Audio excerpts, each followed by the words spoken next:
Welcome back. My name is Sam Hassel, and in today's episode, we are going to be covering 5 different resume building mistakes, particularly for juniors, that as we near the application cycle, these mistakes or these deficiencies in their candidacies could be potentially fatal or end their candidacies at given colleges they want to attend. And so I'm going to be walking through those. Before we get into that, I want to just quickly remind everyone that if you are interested in having me break down your profile, you could be a junior or a younger student as well, and you want me to take a look and sort of dissect everything in a future episode, we will be inviting different students for a potential case study to discuss on the podcast. We've done a lot of these in the past, mainly during the application process and the longer form application reviews. But I want to do one as well for a student who is earlier on. So again, that could be a junior, it could be a student in a younger grade.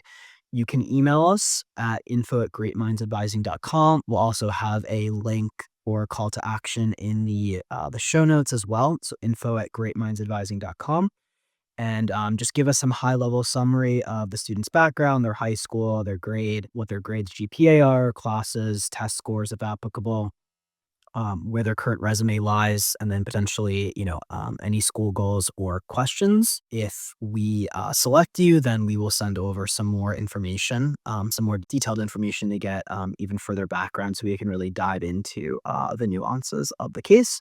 And then we will present it the same way that we've done on all of the past application review episodes. We'll sort of remove any private information, any personal information, and we will just do a pretty exhaustive analysis of the student's candidacy and any strengths, but particularly any weaknesses, deficiencies, and liabilities that would need to be addressed to be competitive for the schools that they want to attend. So let's get into the heart of today's episode. So again, we're going to be discussing 5 potentially fatal or candidacy ending resume mistakes that are very common for a lot of juniors at this point in time. So there is very limited time, if you are a junior, to build out, the remainder of your candidacy.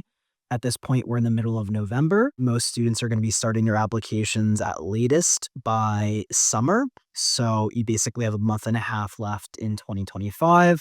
And then say the first half of 2026, so 6 months. So we're about 7 months or so. There's a difficulty of trying to still build your candidacy, but also writing your applications, right? And you need to start your applications, particularly a lot of students targeting top colleges, going to be applying to a whole bunch of different colleges.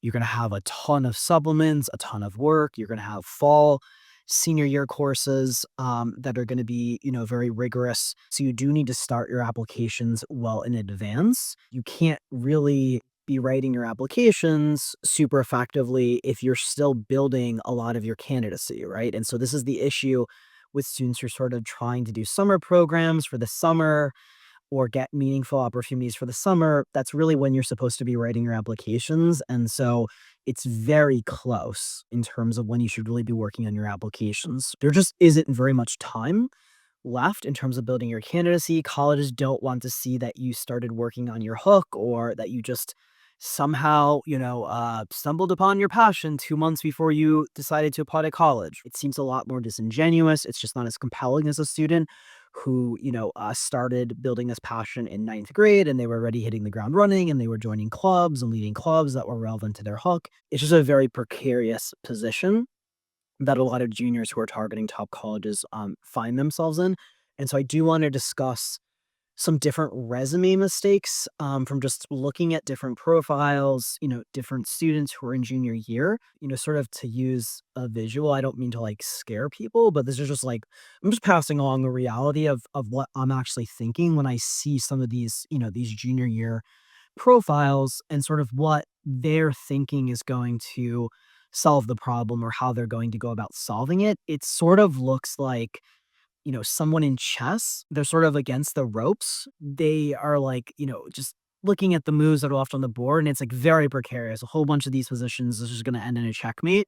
And it's just what they think is going to be the next move in this very short amount of time that they have left is the wrong move, and it's just going to lead to checkmate. basically. Like that's just how I sort of see a lot of this. It's not that some of these mistakes don't occur. A lot of these mistakes will also be the case for students who are in younger grades. But a lot of students' candidacies, they don't sort of suffer with sort of one big blow. It's not just sort of checkmate on the next move because they have a longer timeline, right? And so a lot of students don't sort of lose by virtue of just sort of they make one wrong move, in sort of at the end of the game like a junior does potentially, their candidacies tend to suffer by just sort of it's sort of death by a million cuts. Like the students in our program have deadlines to do lists every Monday and Friday of every single week, and that just ensures that there is absolute progress always occurring over a long time course, right? And so you just know without accountability structures, most people just sort of are feathers in the wind. And so they don't get all of that compounding progress because they're not taking small actions compounded over a very long time course. It's also just not as rigorous. They're not sort of held accountable. And so most candidacies just sort of suffer by virtue of just being very, I would say, for a lack of a better term, just very amateur. Like it doesn't look like the student's very focused. It doesn't look like their time is allocated in a very expert or highly strategic or sort of ROI minded way where you're sort of seeing the end all along the way, which is very difficult because you need to sort of know what a candidacy looks like in terms of especially things that are hard to measure. The resume is not as easy to measure as number of AP courses or test scores or grades.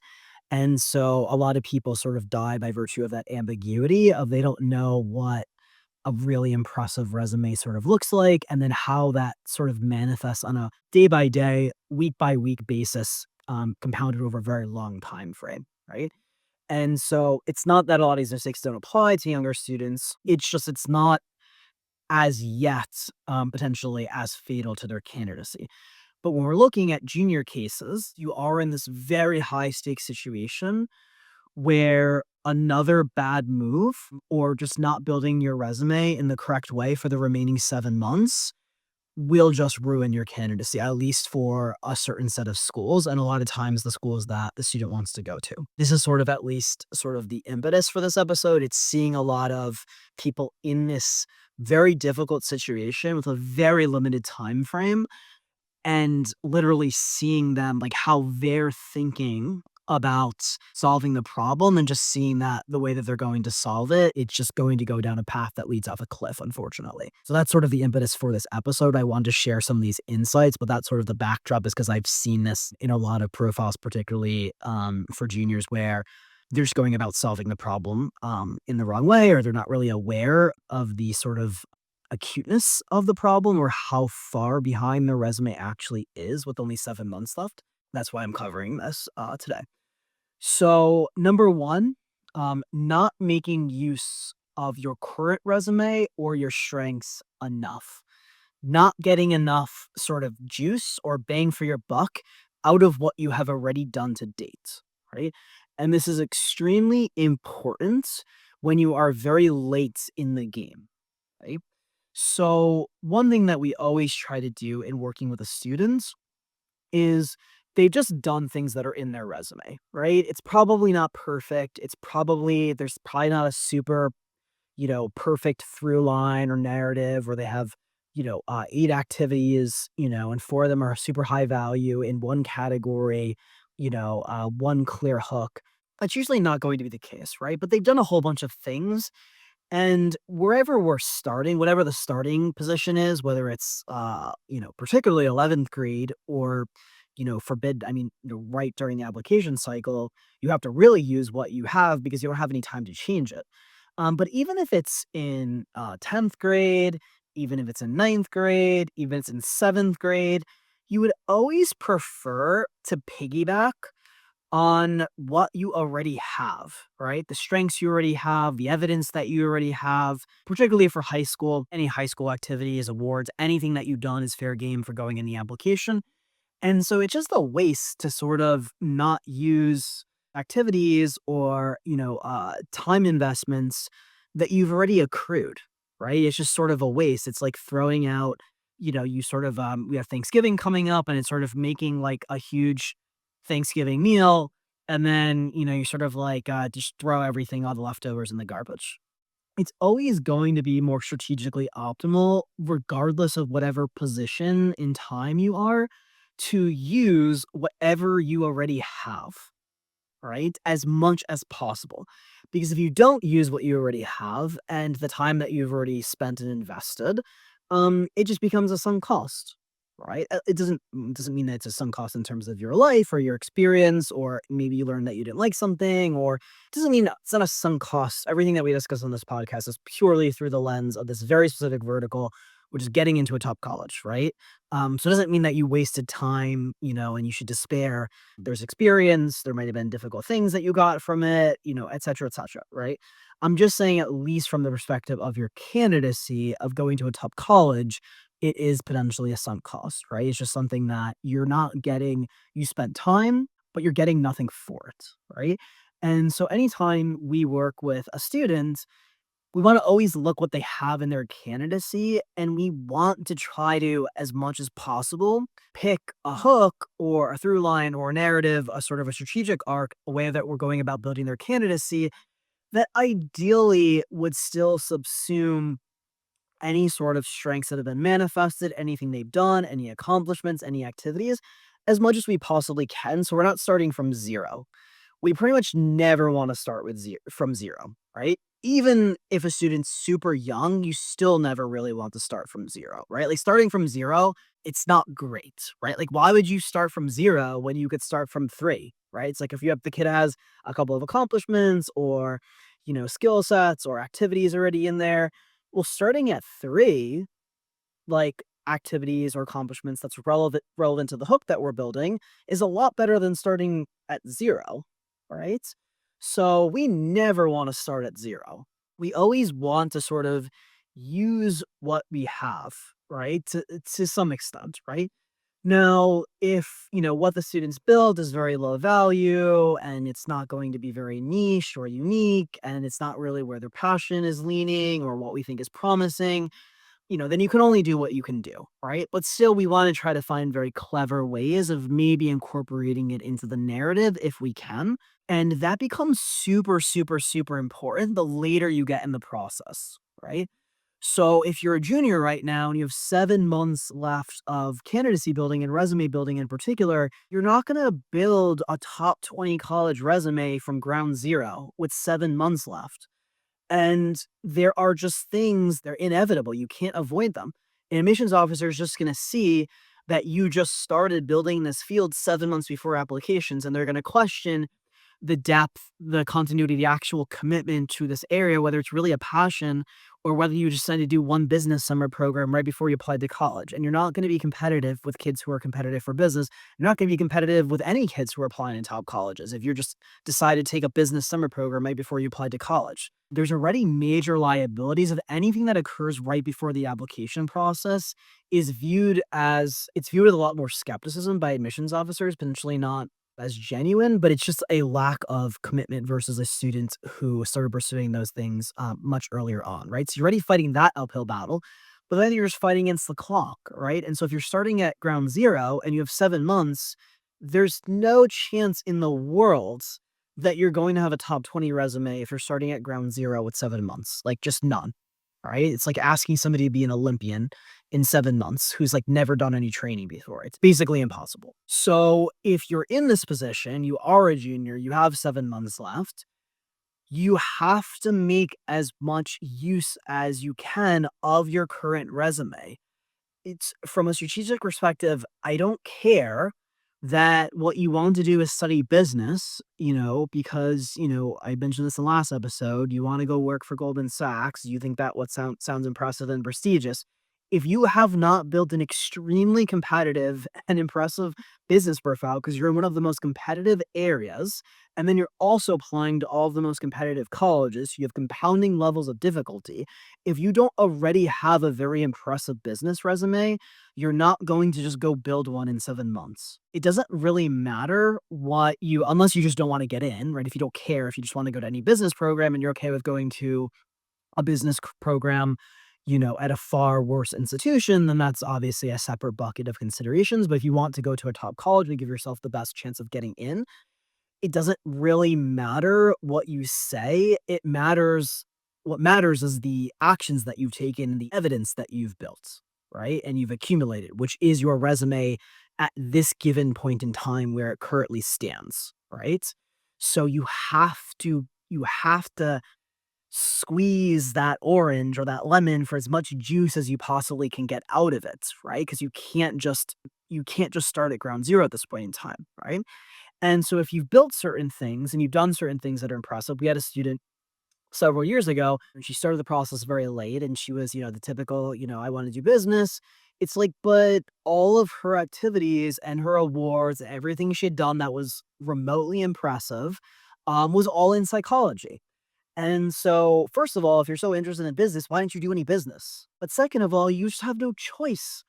You built all of this evidence and you built this resume and you can't just at the last minute try to be a business kid. Your hook, your narrative is what the evidence is, right? Admissions officers don't evaluate what you say, they evaluate what you did. And so if you're in this position, you have to make use of what you currently have in your candidacy and your current strengths, right?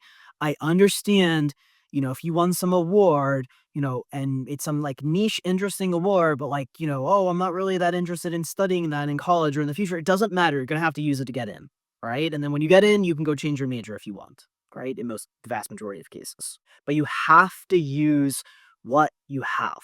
You must use what you currently have and get the maximum bang for your buck as possible because your time is so limited in terms of now and actually applying to college and being a competitive applicant. So that's one of the big mistakes that I've seen with a lot of students who are in this very late stage, very unfortunate predicament where they showed up to the party very late. I sort of see them and they're not, they're like, I'm gonna go do the business summer program. It's like that narrative is dead on arrival. You're not going to be competitive enough, right?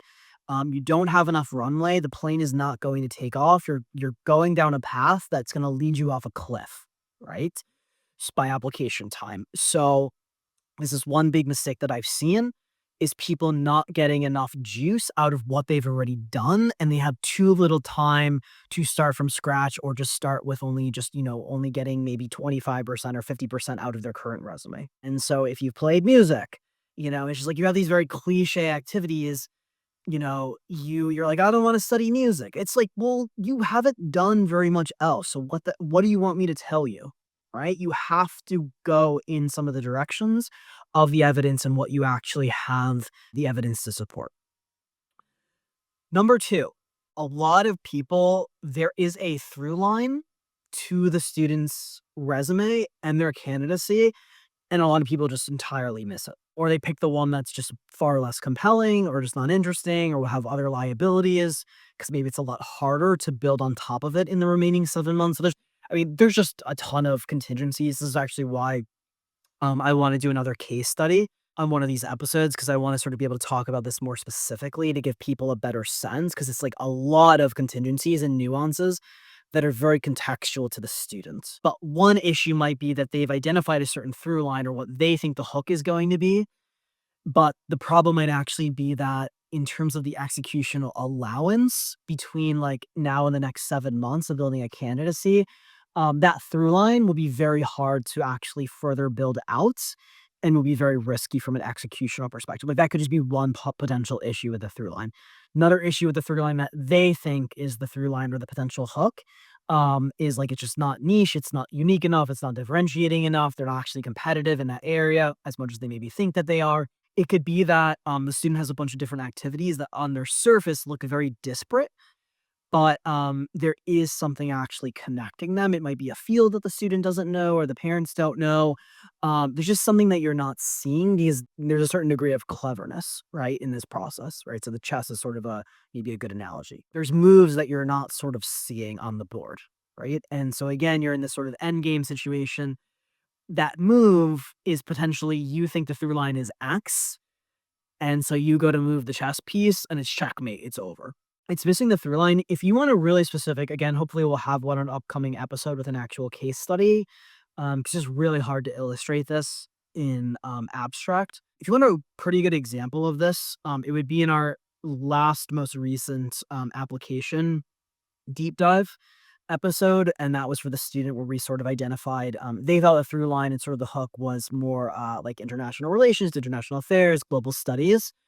And we went through their activities, their awards, their candidacy, their contributions, their activities, and sort of said, "Hey, that's not really a through line. It might be secondary or tertiary, but the real through line, the most compelling angle here, the one that you have the most evidence for." And sort of the way that I always frame it is the filter that subsumes the greatest amount of value in your candidacy, right? So it's the spotlight that puts the greatest amount of light on everything you've done that's impressive, your strengths, where the more niche or interesting contributions are. And for this student, it was sociology. She was doing a research project with a, university professor, and it was really cool. It was very niche. And then she had some other clubs that spoke to the sociology theme, and then some of the things that maybe they thought were international relations, affairs, global studies could sort of also be put through more of the sociology lens as well. And so that was sort of going to be the filter through which, or the filter that was going to subsume the greatest amount of existing value in the student's candidacy. And existing value for that student was, that was July going into senior year. So you basically are out of time to build anything further in your resume, right? So it's just like you have no choice. The existing value is the only value, right? That is all of the remaining value. That's the only value there will ever be, at least for applying to an undergraduate institution, because you're at the end of the line, right? So you have no choice. That was a very good example of them sort of, they weren't super far off, but sociology was by far the much heavier hitter and the much more compelling angle and through line. And misidentifying the through line is certainly bad in terms of your actual applications in the storytelling phase, but it's really bad while you're still actually building out your candidacy. And again, this isn't specific to just juniors. Most people miss the really compelling through line or the strategic angle or what's more unique, what's more niche among the students' different passions or the different activities. It's just that it's very, very high stakes at this point in time if you're a junior and you only have 7 months left to go. Okay, third mistake that I've seen a lot of among, juniors in terms of their resume, and this is more sort of a past mistake, which is just no or very limited high value activities and awards.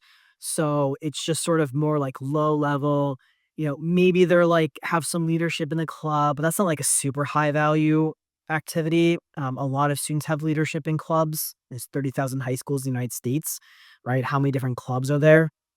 At all the different high schools, 20, 25, 30, right? And so how many leaders of clubs are there across, United States high schools, sort of not even mentioning the rest of, the world. The rest of the world, in a lot of cases, doesn't have a lot of these extracurriculars, but certainly in the US, and then you have students, internationally as well. And so, it's just like if you're just the president and the founder of a club, everybody who's applying to top college is the president, the founder, something, right? So even that's not really a super high value sort of activity.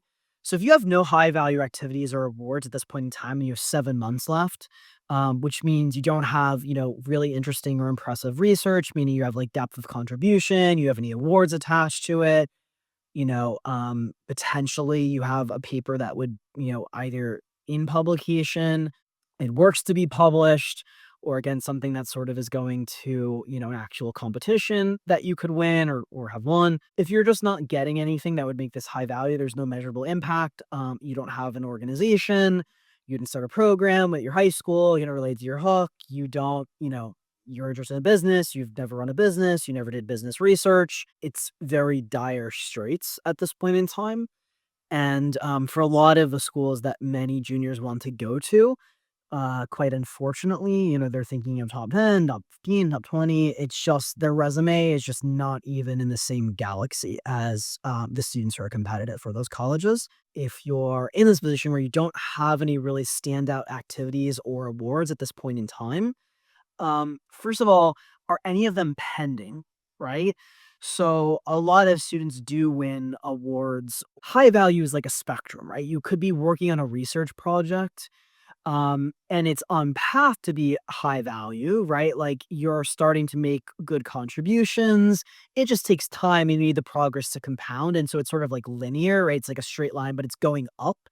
And so if that's the case, like if you can see a line that's going up, like you just got involved in something, but there's capacity, you're doing an internship, but there's capacity, like you're already starting to like come up with really interesting contributions, or you're working on the newspaper and, you're applying for some, grants or something, for a workshop program or something. Like, at least are there things in the queue that you could see are a high value trajectory, right? That's sort of the second best, right? You don't have anything that's high value, or maybe you have very limited number of high value things, but what else do you sort of have that's maybe in queue or that's pending? And you want to see that line, right? Sometimes we're looking at students, we're like, okay, it's not, no candidacy is ever 100% there yet, right? But you want to see this big upward trajectory, because the resume building never stops, right? So nobody's ever really arrived, right? And I always say with resume building, you never stop, you just run out of time, right? Resume building is an infinite game. There's no ceiling. It's not like school where you can only take a certain number of APs, you can only hit a certain score on the SAT or the ACT. The resume runs forever, right? There are students like, okay, you start a business.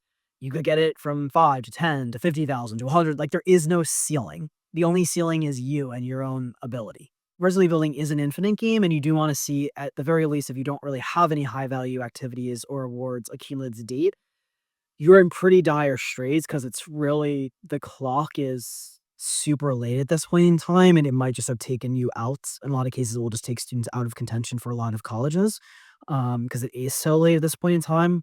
But the second best is that you at least have things in queue or in the works. And ideally, they're not things that are highly contingent, like, you getting into, like, some super high value, top-notch summer program that may never happen, right? So you need to attenuate the risk, and you need higher expected value moves on the board, and higher expected value just means, what is the value of the thing? Is it an 8 out of 10? Is it a 9 out of 10? Okay, well, it's a 9 out of 10, but it has a 10% chance of occurring. It's a point 0.9 expected value, which is really bad, right? Because the probability is very low. If you don't have high value things, or very few, and you're holding your breath on getting into like, one of the 10 super impressive summer programs, and you have a 5% chance of that happening as the average applicant, right? It's like, even if it's a 10 out of 10, if you have a 5% chance, the expected value is horrifically bad. So you not only need things that are high value that are in queue, but you also need things that are sort of risk adjusted in your favor, and things that you ideally can control your own adventure and your own destiny as well. Things that you can start yourself and that don't purely rely on the external world and that have very low chance of coming through. A lot of times this is very multifaceted. We will have students where they are trying to secure, an internship, or they're doing, they are applying for the really high value summer programs. They're doing things that maybe don't have the best expected value, but that's because they're also paired with a lot of things that we can control and that we know are sort of more low-hanging fruit. It might even be very high value, but they're also low-hanging fruit, right? And that we can control our own adventure and our own destiny.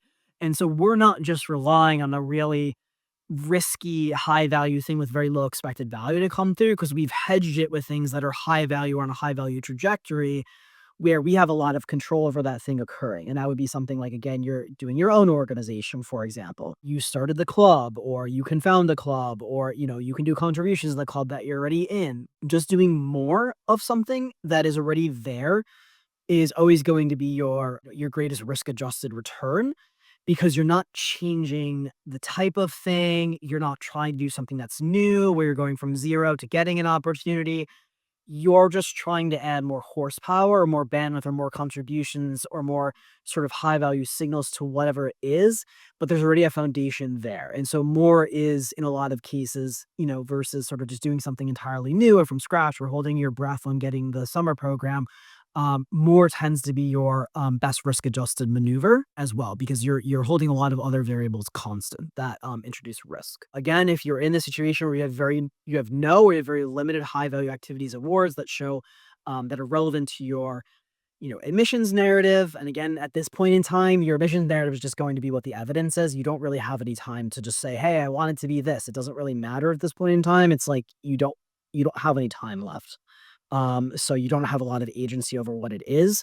The evidence and what you currently have will mostly dictate what your angle is going to be if you are very late in the game at this point. But if you do have no or very limited high value activities and awards, you're in a very precarious situation. You do have to understand some of the other considerations that I mentioned. First of all, you just need to put things that are higher value, have higher agency, are more relevant, are more unique, they're more scarce. They're not just, hey, I want to do business. I'm gonna join the DECA club. It's like where have you been? Like, first of all, doing DECA club is not gonna get you into Penn. Like, how many kids are interested in business? They're doing like the moves don't make any sense, right? Because they're not going to accomplish your objectives. You're joining some cliche business club that everybody who's interested in business is in, right? So, like, that caliber of move isn't going to make any sense. And so, if you're starting at zero high value activities, you joining the DECA club, that could be fine. And if you can make contributions, you get leadership, it's fine. But don't confuse that with a high value thing that's going to make your candidacy take off on the very limited amount of runway that you have remaining. You need high initiative, high agency, high contributions, high measurable impact, whatever it is. High value summer programs that are relevant to the narrative that you've already started, that you've built to date, research, organization, starting a business, internship, whatever it is, they need to be higher value, high agency, measurable impact, relevant, etc. And you need to take into account the executional capability that you have in the remaining time and best strategically allocating your time and also best strategically allocating it in an appropriately risk adjusted way as well.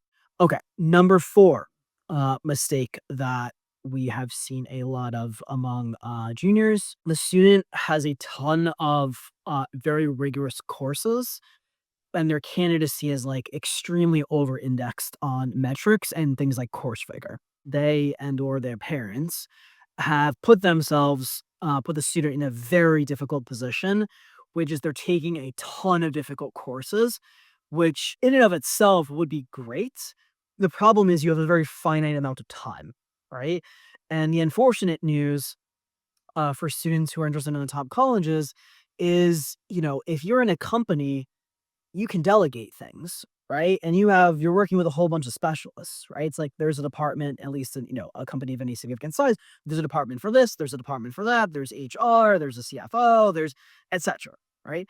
The problem is when you're applying to top colleges, you basically are the company. So you got to do all the different departments. You got to do the course rigor. You got to do the grades. You got to keep all the grades up in all the hardest courses. You got to do the SAT or the ACT. You got to do all the resume building. You do the application writing, right? It's like you are all of the departments. You have to think very carefully about how your time is allocated. And particularly if you're a junior at this point in time, you have to think really carefully about how your time is allocated. And what happens is a lot of juniors are in this very difficult situation where most of them, their resume is not good enough and it's not on path for getting to a top college, but now they're drowning or a whole bunch of their time is taken up in all these rigorous junior year courses. They might, on top of that, also have SAT and ACT prep going on. They might have some other activity that's taking 20 hours a week. And so just count up the hours, right? It's like you're already in a very weak, disadvantaged position in terms of your resume. And this is very common because the resume is much harder to quantify, and many top students are very far behind on the resume. And so their metrics, their course rigor, their grades, the things that are very easy, they're very visible and very quantifiable. And we've known that these things matter for decades. So, like, that's what everybody gravitates to, the test scores, all the things that are very easy to quantify, they've been important forever, right? That are right in front of you. And you have all of the constant reward and punishment mechanisms. You get a report card, your parents tell you got good grades, get an SAT score, you get all this instant feedback. On your resume building, it's not as quantifiable. There isn't this sort of structure of reward mechanisms there. A lot of times you're doing something with uncertain payoffs, and you just need to keep grinding through it, basically. What happens is we start counting the hours up. Okay, you're in school for 30 hours a week. Then you have 20 hours of homework, right? Or maybe, if you're less efficient and you're in really hard classes, maybe it's 25, maybe it's 30 hours of homework. Who knows? Let's just say it's 20. Now you're at 50 hours a week. So you're at 50 hours a week. You're probably going back and forth, between school. You probably eat, I assume, probably. You have other things, you have other distractions. And so, you're at 55, 60, so you keep adding up the hours. Then the student has one other big time commitments that's like they play a sports, and that's 20 hours, and you're at 70 plus hours, basically, right? Just between school, 30 hours, homework, 20 hours, and then you play a sport, you're at 20, you're at another 20 hours, you're at 70 hours already, all right? And there's just basically no time left, and you don't have a candidacy that's anywhere on path to getting into one of these colleges you want to go to, but you have no time, right? And so it's like you need to take a massive swing. I'm not saying it's literally the equivalent of this, but it's like somebody who needs to build $1 billion company or $100 million company, and you need to do it in like a year. And so it's like you need to take extreme action for that to even be remotely possible, basically. But then the person's like, "I don't have any time for this." It's like, doesn't make any sense. If you're in this position, you don't have any of these really high value activities or awards, and then you're drowning in terms of your course rigor. You can't do the sport or the other thing that it is that's going to take the other 10 or 15 or 20 or, the combination of multiple things because whatever those other things are, they're not the types of moves on the board that are going to get you to the outcome in the required time frame, the time that you have left. They are little tiny moves. You're moving the football, an inch, an inch, an inch. You're just never going to get there. The clock's going to run out. A lot of students are in this very difficult position where they're both value constrained in terms of their candidacy or their sort of competitiveness constrained, meaning like they're non-competitive for the colleges, they're not on path, but they're also resource constrained, which is, they need to do these very high value things with a very limited amount of time that they have left. And they need to take a bunch of shots, right? I sort of mentioned you need to take some shots in terms of some things that are maybe have very high ceiling, but low probability of actually occurring. But if they do happen, they would be potentially, game changers for your candidacy. But you need to hedge those against other moves that are a lot more controllable. In some cases, they might be 6 or 7 out of 10 moves, right? Which is like, hey, I can join the DECA club. Maybe I can get leadership. Maybe I can make contributions. But that's not a 10 out of 10 move on the board, right? But you need to have some of those. Also, you need to have some things that sort of hedge. You can't just have 10 out of 10 things that have a 5% chance of actually materializing, right? And so you need all of these different moves. You need to be hedging them. You need to be adjusting risk versus value. But you don't have any time because you're in 6 AP classes and doing SAT prep potentially. And who knows what you're doing? You're playing basketball in the winter or whatever, right? And you're like, I don't have time. It's like, great. Well, the colleges won't have time for you when they're sending out their acceptance letters. So it's like, who cares you don't have time? What do you mean you don't have time? What does this mean? That being said, besides sort of like you're just gonna have to remove certain other gratuitous time commitments potentially, or just not play the extra season of the sport or whatever it is. Besides that, you're already in a very difficult position because you can't just at this point in time drop all of your courses and your 5 APs that you're in, right? That are taking up 55 hours a week. This is where strategic allocation of time is extremely important, and the correct mindset of how to allocate your time should not be occurring in junior year when it's an absolute catastrophe. You need to learn how to allocate your time towards all the things that build your candidacy, all the quote unquote departments, to learn that skill set much earlier on in high school, if not later middle school, because you won't put yourself in these types of really bad situations where you basically need to hit a grand slam or you need these crazy moves on the board to occur. But you also just already made decisions in the past that already make you very resource constrained in the first place. And you can't even take those big shots. You even have the discretionary time to do so. Right. And this is where now you start to see these different variables start to intersect or interplay. If you really are just taking a ton of AP classes where you can't really change it, you just have a fixed cost in terms of a major amount of time. You can maybe not do the extra season of sports. You could start shaving off some other time commitments for, heaven's sake, please stop scrolling TikTok or Instagram or whatever it is. Like, you just got to audit your schedule and just get rid of anything that's not helping you to accomplish the goal. If you're very serious about accomplishing the goal, if you're not serious about accomplishing the goal, then by all means, just keep doing what you're doing. What happens is like, if you're in this very time constrained situation, but your candidacy is very value constrained or impressiveness constrained, it's not in a very good position. You even more so need to do what I mentioned in number one, which is you need to get maximum bang for your buck out of things that you already did over multiple years because you don't have much time to allocate here. You don't have a lot of time to make things up from scratch. You just squeeze out whatever value and time you already put into these things from the past and make up a story and devise a story from those things. And then with the remaining time, try to further extend those things that you've already done, so you're at least maybe starting at 4 instead of 0, on a 10-point scale, or maybe you're starting at 6 on a 10-point scale.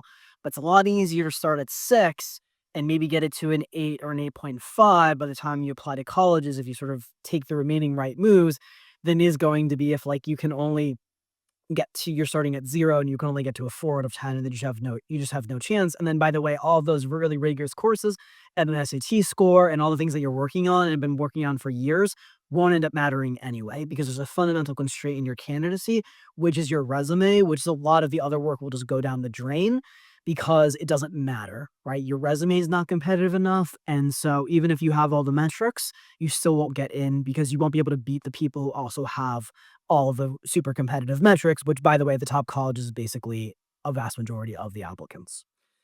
Number 5, you have some ideas of what your remaining moves on the board are, but unfortunately, your remaining moves, as I mentioned, will not lead to success, or they will not lead to success, i.e., making you competitive for the schools that you want to go to in the remaining time frame. So it might be the case that those moves would be on a trajectory to make you successful at certain schools that you want to go to if you had 2 more years to execute on those moves. But unfortunately, you only have 7 months to execute on those moves. And so those are not the types of moves that you can take, right? And so I'll use sort of the business analogy again. If you have somebody and they're like, I have a year or I have 2 years and I want to start a $1 billion company. How many companies can you start that will get to $1 billion in 2 years? Like, what industries are those companies going to be in? Tech and tech and tech and tech, right? It's like you're not starting a laundromat business, right? And getting it to $1 billion in 2 years. So what happens in that case is the difficulty of achieving those goals create very extreme maneuvers, right?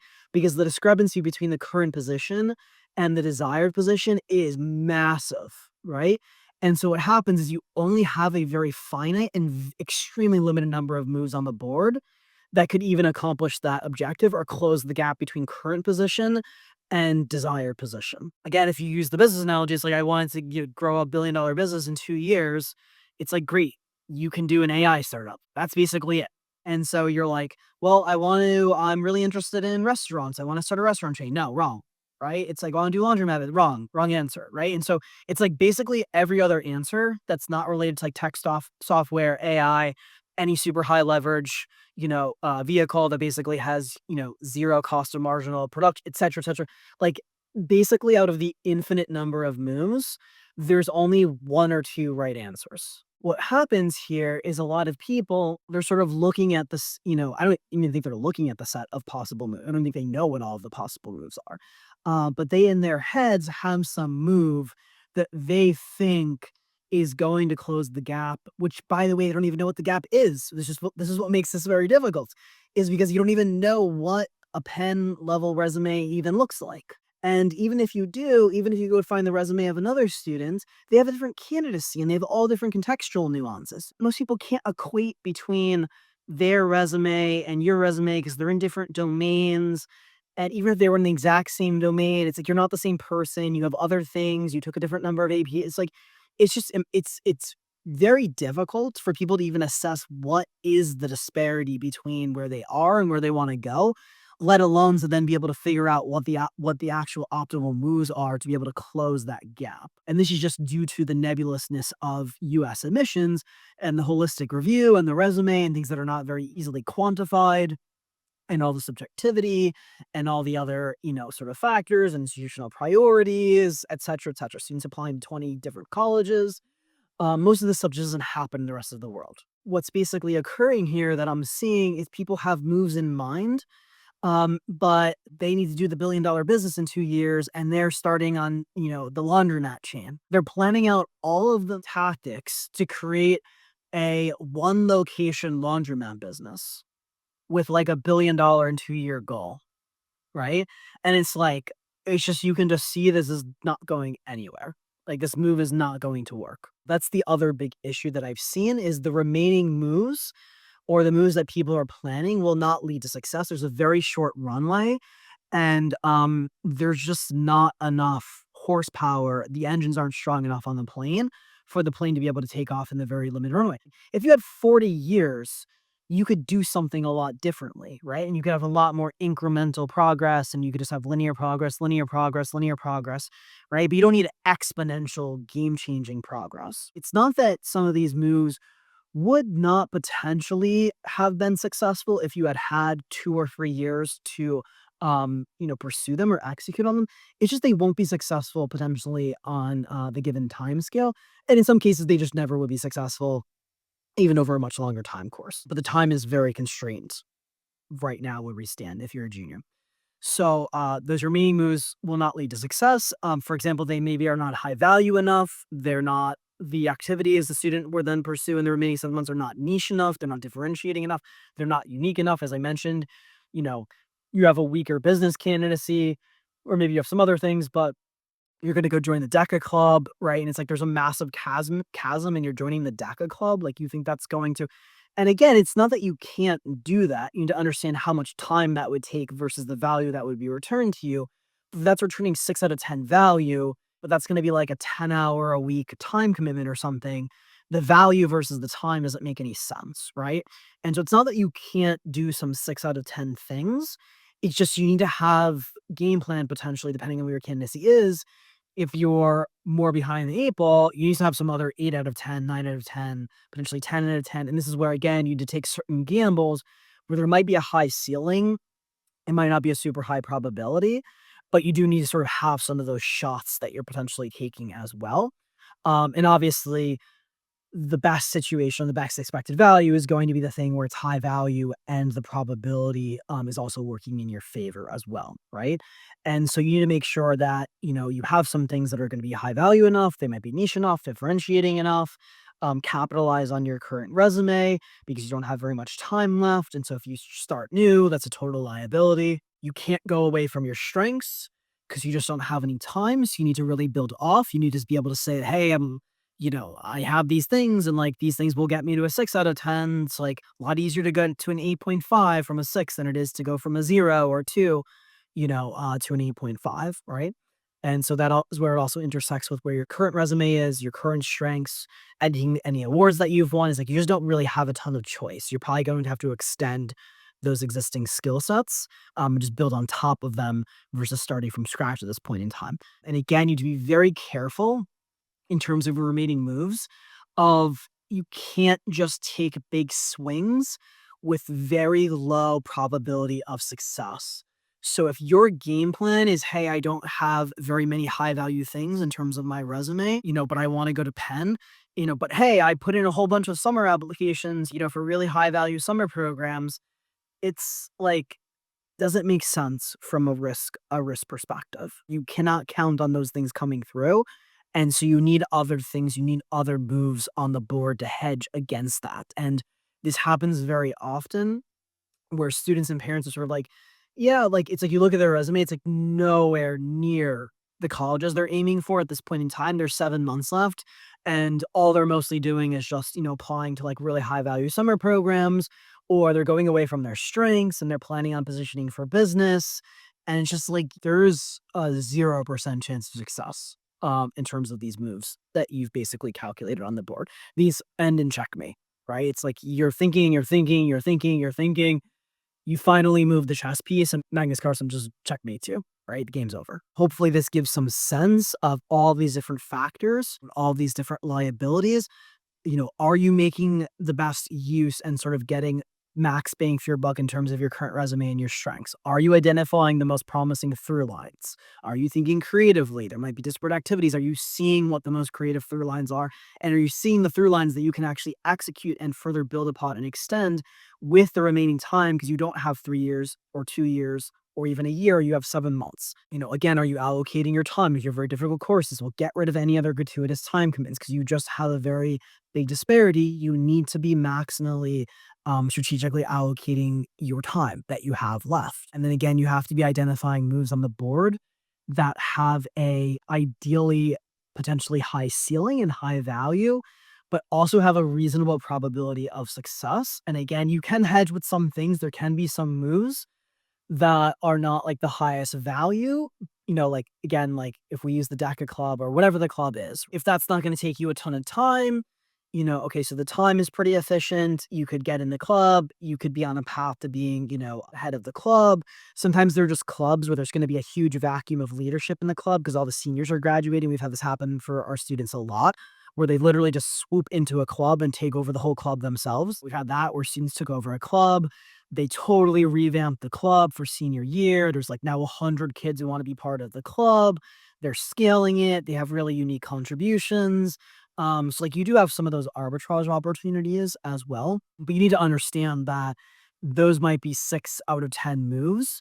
And it doesn't really matter. Those are not going to be super high value, really super high agency, high initiative activities. So you can take some of those, but you need to hedge in both directions. You need to have some high value, potentially high value vehicles. And then you'd have some that maybe there's a little bit of a lower ceiling, but you have higher probability of success. And then you need to look at this just again in a very multifaceted way.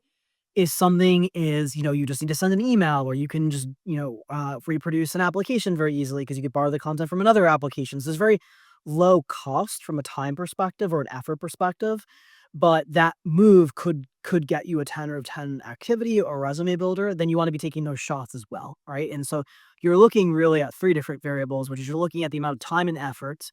Then you're looking at, the probability of success, and then you're looking at the value or the upside of whatever the move is on the board as well. Okay, that is it for this episode. Again, if you are a bit concerned that you're in this position, or again, if you're just a student in a younger grade, you're in 10th grade, you're not sure if you're on track or you're in ninth or whatever it is, and you want me to take a look at your candidacy and make sure that you are on the right path and doing the right things, and to pick apart, sort of any deficiencies or holes or gaps or things that could be, sort of filled in or maybe more promising. Again, sort of to use the analogy, moves on the board that maybe you're not seeing. If you want me to take a look at your candidacy and to be part of a case study, shoot us an email, info@greatmindsadvising.com. And again, we'll have a little link or something in the show notes as well if you want to volunteer yourself for that. Hopefully that was helpful to everyone, and we will talk soon in the next episode. Bye-bye.